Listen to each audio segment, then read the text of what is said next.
నమస్తే. Welcome to Andhra Prabha. నేను తేజస్వి. ఏపీలో ఎలక్షన్స్ హడావిడైతే కంప్లీట్‌గా స్టార్ట్ అయిపోయిందని చెప్పాలి. మరికొద్ది రోజుల్లో ఎలక్షన్స్ కూడా జరగబోతున్నాయి. దీనికి సంబంధించి ఆహ్, నామినేషన్‌ల ప్రక్రియ కూడా జరుగుతూనే ఉంది. ఒకవైపు పవన్ కళ్యాణ్ గారు నామినేషన్ నిన్న వేయడం జరిగింది. అలాగే చంద్రబాబు నాయుడు గారి తరపున ఆయన సతీమణి అయిన భువనేశ్వరి గారు కూడా నామినేషన్ వేశారు. రేపు జగన్మోహన్ రెడ్డి గారు కూడా నామినేషన్ వేయబోతూ ఉన్నారు. ఇక ఎలక్షన్స్ ఏ విధంగా జరగబోతాయి? అక్కడున్న సిట్యుయేషన్ ఎలా ఉంది? ఇవన్నీ గురించి విశ్లేషించడానికి మనతో పాటు ఉన్నారు ఆంధ్రప్రభ ఎడిటర్ వైఎస్ఆర్ శర్మ సార్. సార్‌తో మాట్లాడదాము. నమస్కారం సార్. నమస్తే అండి. అయితే ఇప్పుడు మనకి బీజేపీ, టీడీపీ అలాగే జనసేన కూటమి కాబట్టి ఇటు పవన్ కళ్యాణ్ గారు కానీ, అటు చంద్రబాబు నాయుడు గారు కానీ ఇద్దరూ కూడా ప్రచారంలో దూసుకుపోతున్నారనే చెప్పాలి. మరోవైపు బీజేపీ తరపు నుంచి ఆహ్, నరేంద్ర మోడీ గారు ఒక 3 టైమ్స్ ఇక్కడికి వచ్చి ప్రచారంలో పాల్గొనే ఛాన్స్ ఉందని చెప్తూ ఉన్నారు. సో, ఆయన అసలు ఎటువంటి హామీలు ఇచ్చే ఛాన్స్ ఉందంటారు?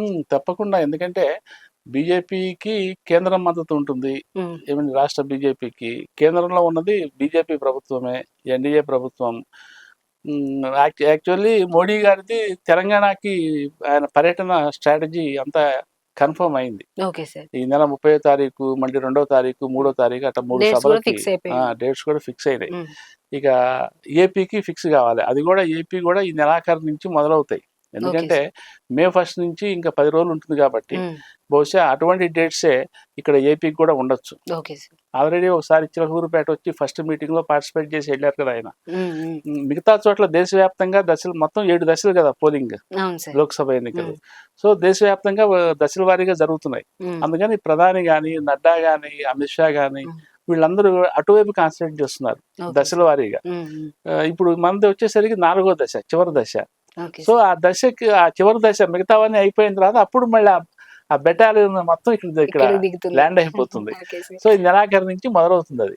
ప్రధానమంత్రి గారు, నడ్డా గారు, ఆయన రాజ్నాథ్ సింగ్ ఆల్రెడీ వాళ్ళ తెలంగాణకు వచ్చారు. హ్మ్. ఆయన ప్లస్ అమిత్ షా గారు వీళ్ళందరూ ప్రోగ్రాంలు ఉన్నాయి. దాదాపు షెడ్యూల్ కూడా ఎవాల్వ్ అయినట్టు మనకు తెలుస్తున్నది. Okay sir. డేట్స్ ఇంకా వాళ్ళు అఫిషియల్గా అనౌన్స్ చేయలేదు అది. హ్మ్. అయితే అందరూ ఈవెన్ బీజేపీ పురంధేశ్వరి అండ్ పార్టీయే కాకుండా ఇటు పవన్ కళ్యాణ్ కానీ, అటు చంద్రబాబు నాయుడు కానీ మోడీ గారి సభల కోసం ఎదురు చూస్తున్నారు, హ్మ్. ఆయన పర్యటన కోసం. ఎందుకంటే ఇందులో వీళ్ళందరూ రోజు జగన్ ప్రభుత్వం మీద ధ్వజమెత్తుతున్నారు. జగన్ ప్రభుత్వ అరాచకాలని, అన్యాయాలని, అక్రమాలని రోజువారీ చెప్తున్నారు. ఇవన్నీ ఒక రకంగా గత 2-3 ఏళ్ల నుంచి బాగా ఎక్కువగా వాళ్ళు వదలు కొడుతున్నవే. కొత్తదనం ఏమీ లేదు. వీళ్ళందరూ హామీలు ఇస్తున్నారు, పైగా వాళ్ళు వస్తే ఏం చేస్తారని చెప్తున్నారు. అయితే వీటన్నిటికీ మించింది ఏంటంటే ప్రధానమంత్రి మోడీ గారు చేయాల్సిన కొన్ని హామీలు, ఇవ్వాల్సిన కొన్ని భరోసాలు ఉన్నాయి. హ్మ్. ఏమి ఎందుకంటే ఆంధ్రప్రదేశ్ విభజన అయిపోయిన తర్వాత, హ్మ్. అప్పట్లో కేంద్రం చట్టం చేసిన తర్వాత బీజేపీ కూడా అందులో పార్ట్ అప్పుడు. హ్మ్. ఏమి సో ప్రధానమంత్రి గారు అప్పుడు వచ్చి ఇక్కడేమో గంగా జలము అవి ఇచ్చెళ్ళారు కదా. అవును సార్. ఏమి మట్టి, గంగాజలం. మట్టి గంగాజలం ఇచ్చెళ్ళారు.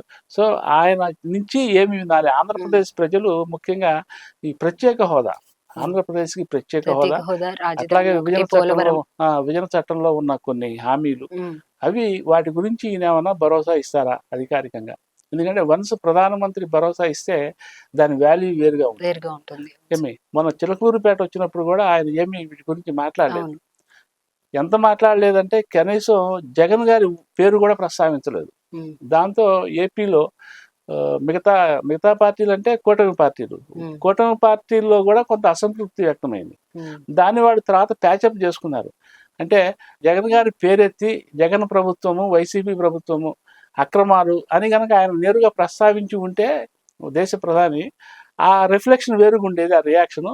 కానీ ఆయన పేరు కూడా ప్రస్తావించడానికి ఇష్టపడలేదు అంటే మరి జగన్ ప్రభుత్వం మీద ఆయనకి ఏదో కొంత తెలియని సాఫ్ట్ కార్నర్ ఉంది అనేది ఒక వాదన లేవదీశారు. హ్మ్. దానికి బీజేపీ వాళ్ళు లేదు అసలు ఆయన జగన్ పేరు ప్రస్తావించడానికే ఇష్టపడట్లేదు. ఇష్టపడక ఆయన ప్రస్తావించలేదు అని చెప్పి వీళ్ళు దాని కౌంటర్ ఆర్గ్యుమెంట్ బిల్డప్ చేసే ప్రయత్నం చేశారు. Okay sir. సో అల్టిమేట్ గా ఏంటంటే జనం దాన్ని ఎట్లా తీసుకున్నారనేది మనకు తెలియదు, కానీ రేపు ఓట్ల విషయంలో తెలుస్తుంది.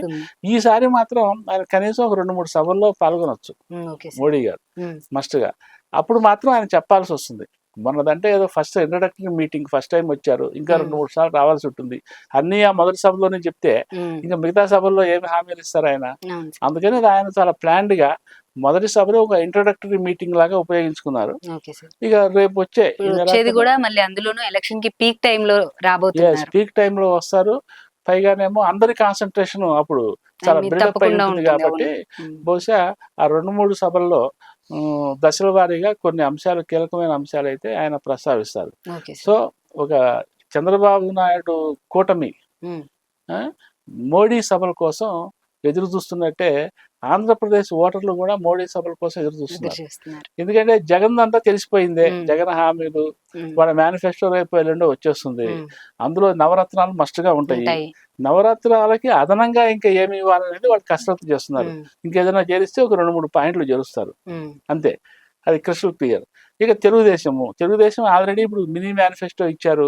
ఆ మెగా మేనిఫెస్టో కూడా ఉమ్మడి మేనిఫెస్టో దాదాపు రెడీ అయిపోయింది. ఉమ్, మినీ మేనిఫెస్టోనే దాదాపు 90% చెప్పేశారు. Okay sir. ఇక దాని వ్యవహారం కూడా తెలిసిపోయింది. ఇక ఎటొచ్చి ఏంటంటే ప్రధాని ఇక ఏం చెప్తారు? పెద్ద ఆయన ఏం చెప్తాడు ఉమ్, అంతే, సింపుల్. ఓకే సో ఆంధ్ర అంతా కూడా waiting for Modi's tour. Okay sir. అది. Thank you so much sir. Okay, thank you. BJP అలాగే టీడీపీ, జనసేన కూటమి మూడు పార్టీలకి సంబంధించి ఇటు చంద్రబాబు నాయుడు గారు కావచ్చు, ఇటువైపు పవన్ కళ్యాణ్ గారు కావచ్చు ప్రచారంలో దూసుకుపోతున్నారని చెప్పాలి. ఇక మే 1 నుంచి మే 10 మధ్యలో నరేంద్ర మోదీ గారు కూడా వచ్చే ఛాన్స్ ఉంటుంది. ఒక 2-3 సభల్లో పాల్గొనే అవకాశం అయితే తప్పకుండా ఉంటుంది. ఆయన వస్తారు, అసలు ఏం చెప్తారు అని చెప్పైతే ప్రజలందరూ కూడా చాలా ఆసక్తిగా ఎదురు చూస్తున్నారని చెప్పాలి. ఇది పరిస్థితి. రేపటి కార్యక్రమంలో మళ్ళీ కలుద్దాం. అంతవరకు చూస్తూనే ఉండండి ఆంధ్రప్రభ.